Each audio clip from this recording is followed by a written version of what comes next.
Bonjour peuple de Dieu, c'est le pasteur Jérémia, aussi connu sous le nom de pasteur Loïc. Nous voulons écouter la parole de Dieu pour la semaine, mais avant tout, nous voulons commencer par une parole de prière. Alors en signe de révérence à notre Père Céleste, à notre Dieu, baissons nos têtes et prions ensemble. Père éternel, Dieu tout-puissant, Roi des rois, Seigneur des seigneurs, Dieu de merveilles, de prodiges, Saint des saints, merci encore pour ces moments, merci encore de nous avoir attirés dans ta présence. Nous voulons encore, Seigneur, nous abandonnons tes mains, nous implorons ta compassion, ta miséricorde, ton pardon pour tout ce que nous avons pu faire, dire et penser, qui ne t'a pas honoré, glorifié. Purge notre conscience, notre inconscience, notre subconscience, notre intelligence, notre cœur, notre âme, notre esprit, et notre corps et nos pensées de tout ce qui n'est pas de toi. L'air, l'atmosphère, en nous et tout autour de nous. Que tu purifies cela, sanctifies cela et libères cela de tout ce qui ne te glorifie pas au nom de Jésus-Christ. Nous allons nous lever contre tout ce qui s'oppose à la connaissance de ta parole, qui soit lié et renvoyé dans les gouffres de l'enfer, au nom de Jésus-Christ. Et nous proclamons que Jésus-Christ est Seigneur à la gloire de Dieu le Père. Merci encore, Père éternel, Dieu vivant, Dieu tout-puissant. Merci de nous amener dans la profondeur, Seigneur, de la révélation de ta parole. Merci, Seigneur, pour tout ce que tu as prévu pour nous durant ces moments. Nous venons nous abandonner complètement, Seigneur, en tes mains. Amène-nous au sein des saints.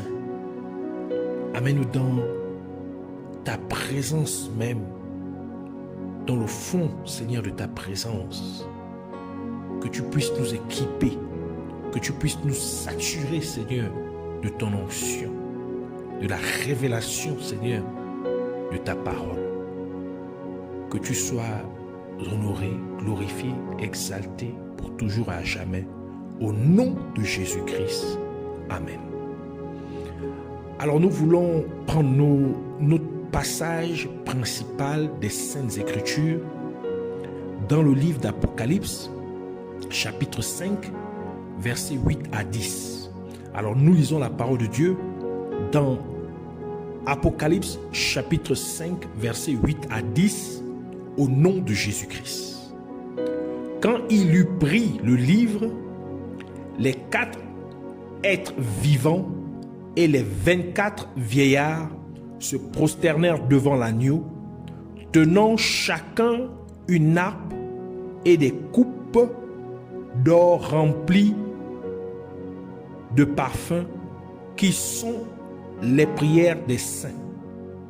Et il chantait un cantique nouveau en disant: tu es digne de prendre le livre et d'en ouvrir les sceaux, car tu as été immolé et tu as racheté pour Dieu par ton sang des hommes de toute tribu, de toute langue, de tout peuple et de toute nation. Tu as fait d'eux un royaume et des sacrificateurs pour notre Dieu, et ils régneront sur la terre. Que le Seigneur bénisse sa parole, qu'elle vienne pleine de gloire, de révélation, de vie, de faveur, de grâce et de bénédiction au nom de Jésus-Christ. Amen. Alors pour cette semaine, le Seigneur voudrait nous entretenir sur les 24 vieillards. Alors le titre de l'enseignement de cette semaine est les 24 vieillards. Les 24 vieillards sont vieux parce qu'ils passent leur temps à adorer l'ancien des jours, qui est Jésus-Christ, qui est aussi Dieu. Comme Daniel chapitre 7 verset 9 à 10 nous dit: je regardais pendant que l'on plaçait des trônes, et l'ancien des jours s'assit. Son vêtement était blanc comme la neige, et les cheveux de sa tête étaient comme de la laine pure. Son trône était comme des flammes de feu, et les roues comme un feu ardent. Un fleuve de feu coulait et sortait devant lui. 1000 milliers le servaient et 10 000 millions se tenaient en sa présence les juges s'assirent et les livres furent ouverts. Ainsi, parce que les 24 vieillards passent leur temps à adorer celui qu'on appelle l'ancien des jours, ils ont donc besoin de lui ressembler. C'est pourquoi ils sont vieux. Quand ils adorent Dieu, en se prosternant le visage contre le sol, regardant vers la terre, ils parlent à Dieu de ceux qui sont rachetés sur la terre. Cela signifie qu'au ciel, les 24 vieillards parlent de la terre. Et ils ont un ministère au ciel parce que la main symbolise le service ou le ministère. Et dans les mains des 24 vieillards, il y a deux objets. Cela implique que le ministère des 24 vieillards a deux dispensations. La première dispensation est représentée par la harpe que chacun d'eux tient. Et la deuxième dispensation est représentée par la coupe d'or que chacun d'eux également tient dans sa main. La harpe représente la dispensation de l'Ancien Testament et la coupe d'or représente la dispensation du Nouveau Testament. Dans l'Ancien Testament, Jacob avait 12 fils et ils représentent 12 monuments de l'Ancien Testament, d'où leur nom de 12 patriarches. Et dans le Nouveau Testament, Jésus-Christ avait 12 apôtres. Donc 12 plus 12 égale 24. Ainsi, lorsque Judas Iscariote trahit Jésus-Christ, le nombre devint 23. Donc Judas Iscariote a dû être remplacé pour que le nombre totalise 24. Parce que les vieillards au ciel sont au nombre de 24. Donc Judas Iscariote fut remplacé par Matthias, tel que le livre de Actes chapitre 1 verset 26 l'atteste en disant « Ils tirèrent au sort et le sort tomba sur Matthias qui fut associé aux 11 apôtres. » Ces 24 vieillards sont vieux car ils représentent aussi la prophétie des archives de l'humanité. Car ils possèdent les archives de l'Ancien Testament qui sont dépeints par les 12 fils de Jacob et ils possèdent aussi les archives du Nouveau Testament qui sont dépeints par les 12 apôtres de Jésus-Christ. Et c'est l'histoire que les 24 vieillards racontent. C'est la raison pour laquelle ils ont une harpe sur l'une de leurs mains, car la harpe symbolise l'Ancien Testament sous la directive de David. Car David avait une harpe qui était une prophétie de l'Ancien Testament, telle que 1 Samuel chapitre 16 verset 23 dit « Et lorsque l'Esprit venant de Dieu était sur Saül, David prenait la harpe et jouait de sa main.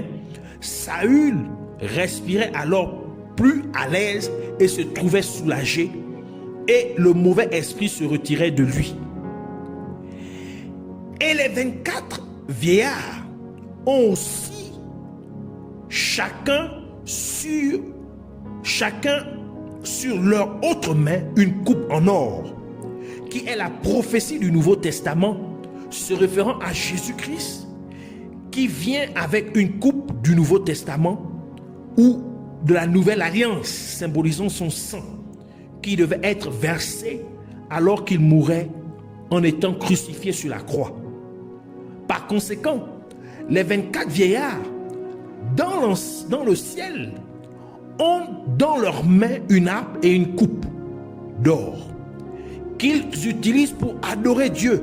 Et c'est pourquoi Jésus-Christ a dit que le temps est venu pour les vrais adorateurs d'adorer Dieu le Père en vérité et en esprit.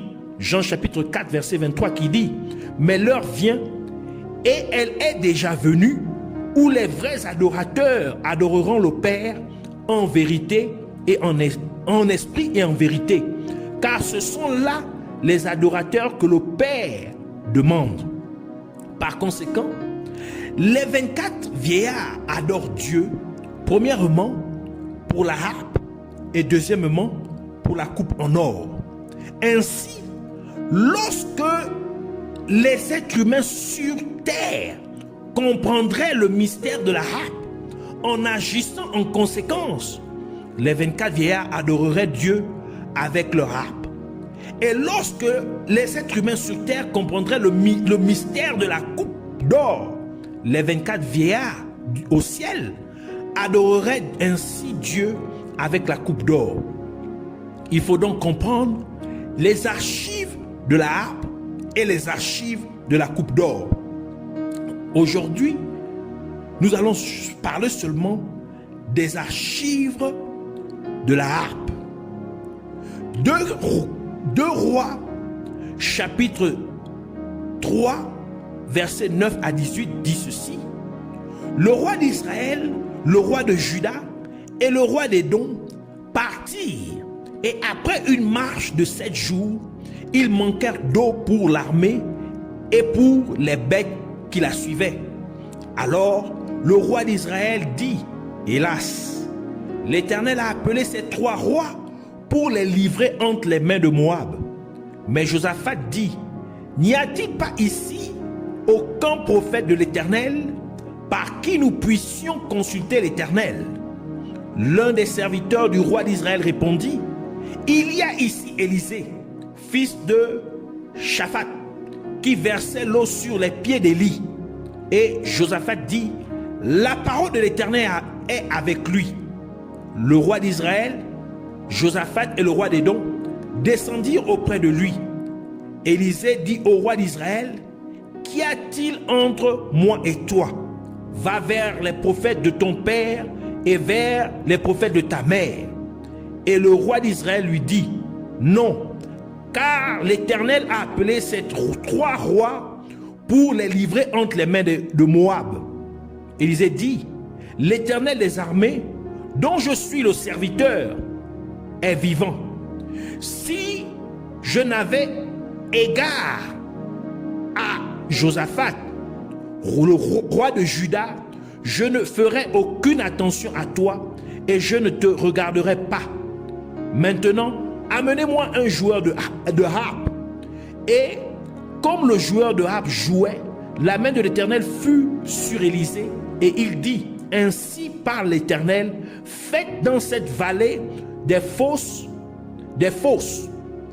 car ainsi parle l'Éternel, vous n'apercevrez point de vent et vous ne verrez point de pluie, et cette vallée se remplira d'eau, et vous boirez, vous, vos troupeaux et votre bétail. Mais cela est peu de choses aux yeux de l'Éternel, il livrera Moab entre vos mains. Ainsi, les 24 vieillards jouent de la harpe pour montrer à toute l'humanité comment ils peuvent trouver l'eau de la parole prophétique de Dieu. Car lorsque le peuple d'Israël était bloqué et il n'avait pas d'eau, il fit appel à Élisée. Et Élisée reçut l'inspiration de ce qu'il fallait faire à ce moment précis. Lorsque la harpe fut jouée,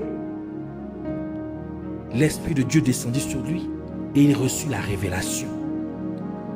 Donc, parce qu'il y a des moments où il y a une famine de la parole de Dieu, comme Dieu l'a dit au travers d'Amos, dans Amos chapitre 8, versets 11 à 12, voici les jours viennent, dit le Seigneur, l'Éternel, où j'enverrai la famine dans le pays, non pas la disette du pain et la soif de l'eau, mais la faim et la soif d'entendre les paroles de l'Éternel.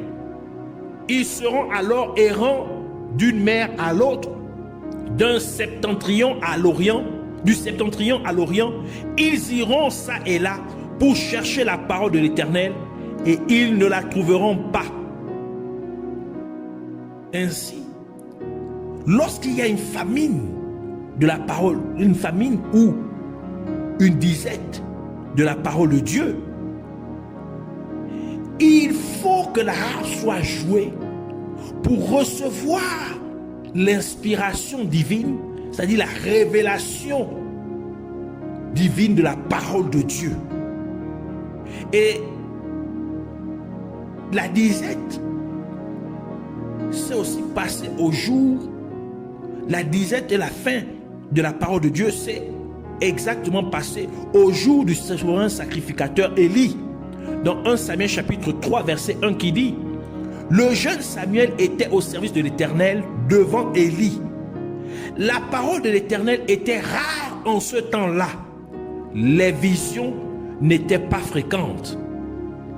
Et quand il y a une famine de la parole de Dieu, le peuple est en désarroi. Le peuple est dans la confusion. Le peuple est désorienté dans la vie. Et c'est pour cette raison que lorsque le peuple d'Israël vivait dans l'idolâtrie, la parole de Dieu dit dans 2 Chroniques chapitre 15 verset 3: pendant longtemps, il n'y a eu pour Israël ni vrai Dieu, ni sacrificateur qui enseignait, ni loi. Psaume 74 verset 9 ajoute pour dire: nous ne voyons plus nos signes. Il n'y a plus de prophètes et personne parmi nous qui sache jusqu'à quand. Et c'est pourquoi le livre de Proverbes ajoute pour dire, dans Proverbe 29, verset 18, quand il n'y a pas de révélation, le peuple est sans frein, c'est-à-dire le peuple est désorienté, le peuple périt. Elle ajoute pour dire, heureux s'ils observent la loi. Ainsi, lorsque les 24 vieillards jouent de leur harpe, le prophète reçoit la révélation de la parole de Dieu. Car la configuration céleste exige que ceux qui font jouer de la harpe reçoivent la révélation pour comprendre l'Ancien Testament et le Nouveau Testament, afin qu'ils puissent comprendre quoi faire dans la vie ou dans une circonstance particulière.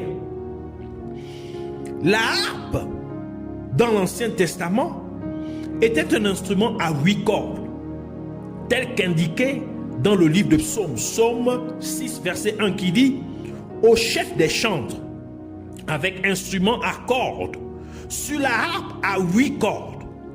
Psaume de David: Éternel, ne me punis pas dans ta colère et ne me châtie pas dans ta fureur.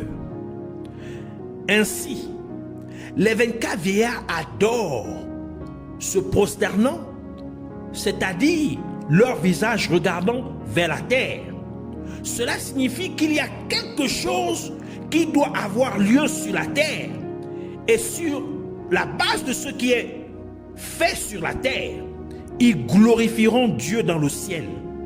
Et pour que nous comprenions ce que les 24 vieillards s'attendent à voir sur la terre, nous devons comprendre pourquoi leur harpe a 8 cordes. Car en cela se cache un principe qui fait que Dieu soit glorifié au ciel.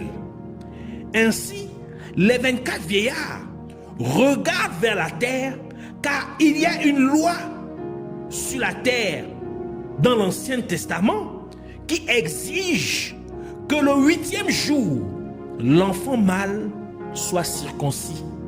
Genèse chapitre 17, verset 9 à 12 qui dit: Dieu dit à Abraham, toi, tu garderas mon alliance, toi et tes descendants après toi, selon leur génération. C'est ici mon alliance que vous garderez entre moi et vous, et ta postérité après toi. Tout mâle parmi vous sera circoncis.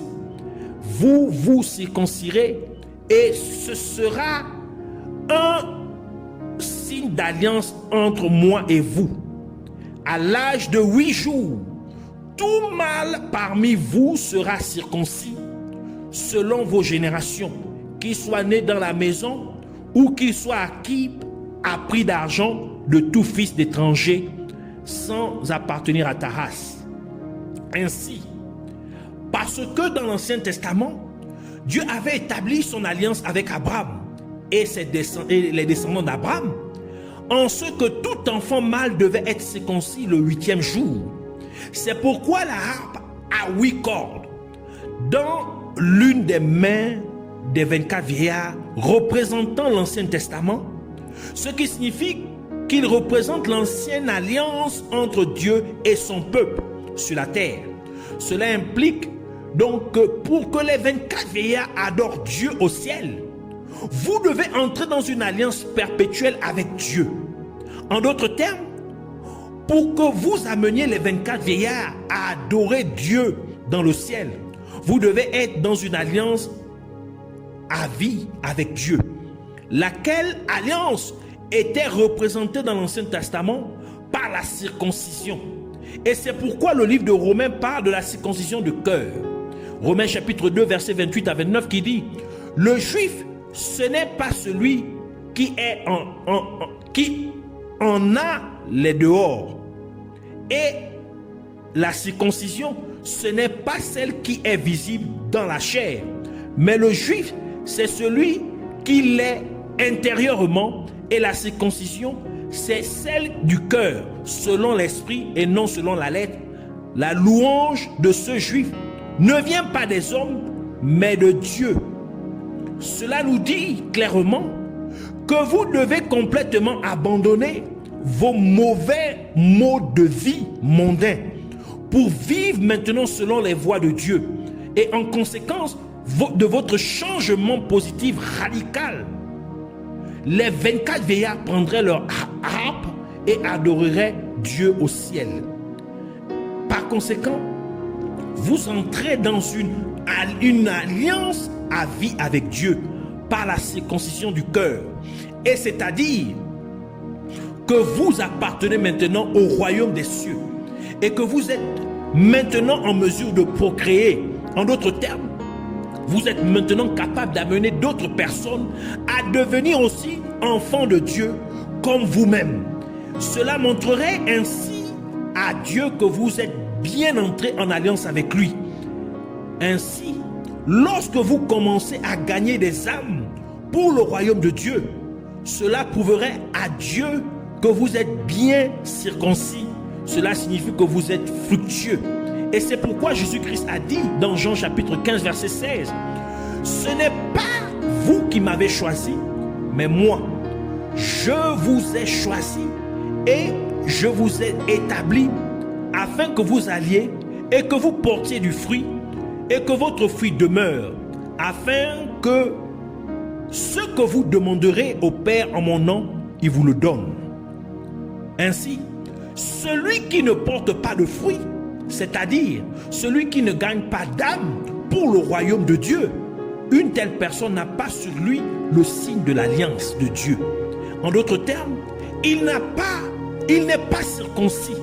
Ainsi, au ciel, les 24 vieillards ont une harpe à 8 cordes qui représente le 8e jour, qui est le jour où le nouveau-né doit être circoncis. C'est-à-dire le jour où le nouveau-né entre dans une alliance perpétuelle avec Dieu.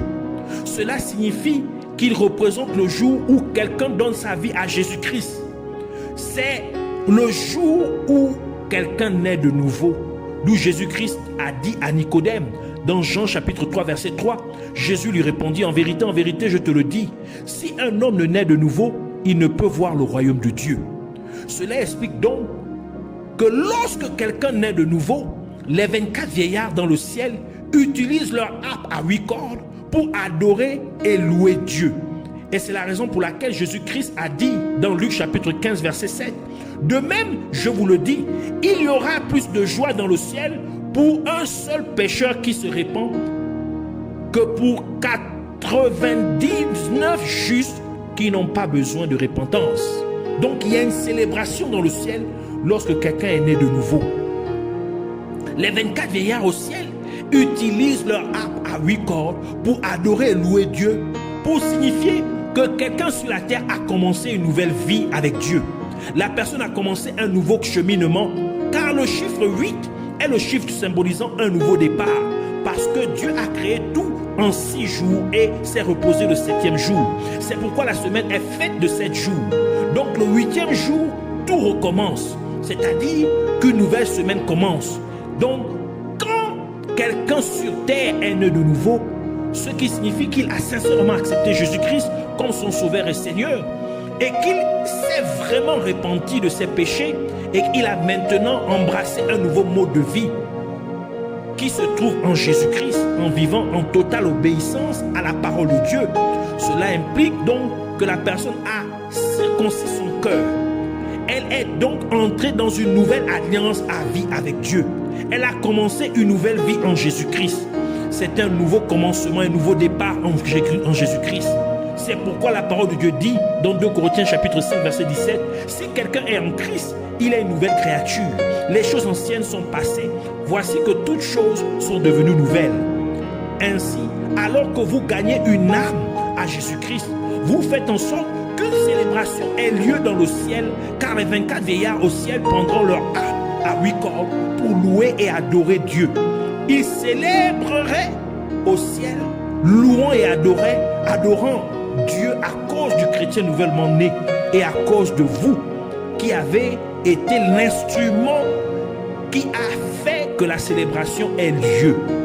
Jésus-Christ a enseigné à ses disciples que lorsqu'ils prient, ils doivent dire, Matthieu chapitre 6 verset 10, que ton règne vienne, que ta volonté soit faite sur la terre comme au ciel. Par conséquent, la volonté de Dieu est qu'une âme soit gagnée sur terre, afin que l'âme nouvellement convertie soit célébrée au ciel par les 24 vieillards lorsqu'ils jouent de leur harpe à 8 cordes. Et c'est pourquoi la parole de Dieu dit, ajoute dans 2 Pierre chapitre 3 verset 9, le Seigneur ne tarde pas dans l'accomplissement de la promesse, comme quelques-uns le croient, mais il use de patience envers vous, ne voulant pas qu'aucun périsse, mais voulant que tous arrivent à la repentance. Donc la volonté de Dieu, c'est qu'aucune personne ne puisse périr, mais qu'elle vienne à la repentance, qu'elle vienne à donner sa vie à Jésus, qu'elle vienne à abandonner ses mauvaises voies, à naître de nouveau. Ainsi, lorsque vous gagnez des âmes pour Christ sur terre, Dieu est glorifié au ciel, comme Jésus-Christ l'a déclaré dans Jean chapitre 15 verset 8. Si vous portez beaucoup de fruits, c'est ainsi que mon Père sera glorifié et que vous serez mes disciples. Cela signifie qu'au ciel, les 24 vieillards empêcheraient les gens d'entrer dans le royaume des cieux si ces personnes n'ont pas contribué à gagner des âmes pour le royaume de Dieu. Car les 24 vieillards diraient que ces personnes n'ont pas contribué à la gloire de Dieu. Elles n'ont pas contribué à faire en sorte que Dieu soit glorifié dans le ciel. Et la parole de Dieu dit aussi, dans Ecclésiaste chapitre 11, versets 1 à 2, « Jette ton pain sur la surface des eaux, car avec le temps tu le retrouveras. Donne-en une part à 7 et même à 8, car tu ne sais pas quel malheur peut arriver sur la terre. » Le pain représente la parole de Dieu, car la parole de Dieu est assimilée au pain, tel que Matthieu chapitre 4 verset 4 nous révèle. Jésus répondit, il est écrit, l'homme ne vivra pas de pain seulement, mais de toute parole qui sortira de la bouche de Dieu. Et les eaux représentent une multitude de peuples, de nations et de langues, comme indiqué dans le livre d'Apocalypse, Apocalypse chapitre 17 verset 15 qui dit, et il me dit, les eaux que tu as vues sur lesquelles la prostituée est assise, ce sont des peuples, des foules, des nations et des langues. Par conséquent,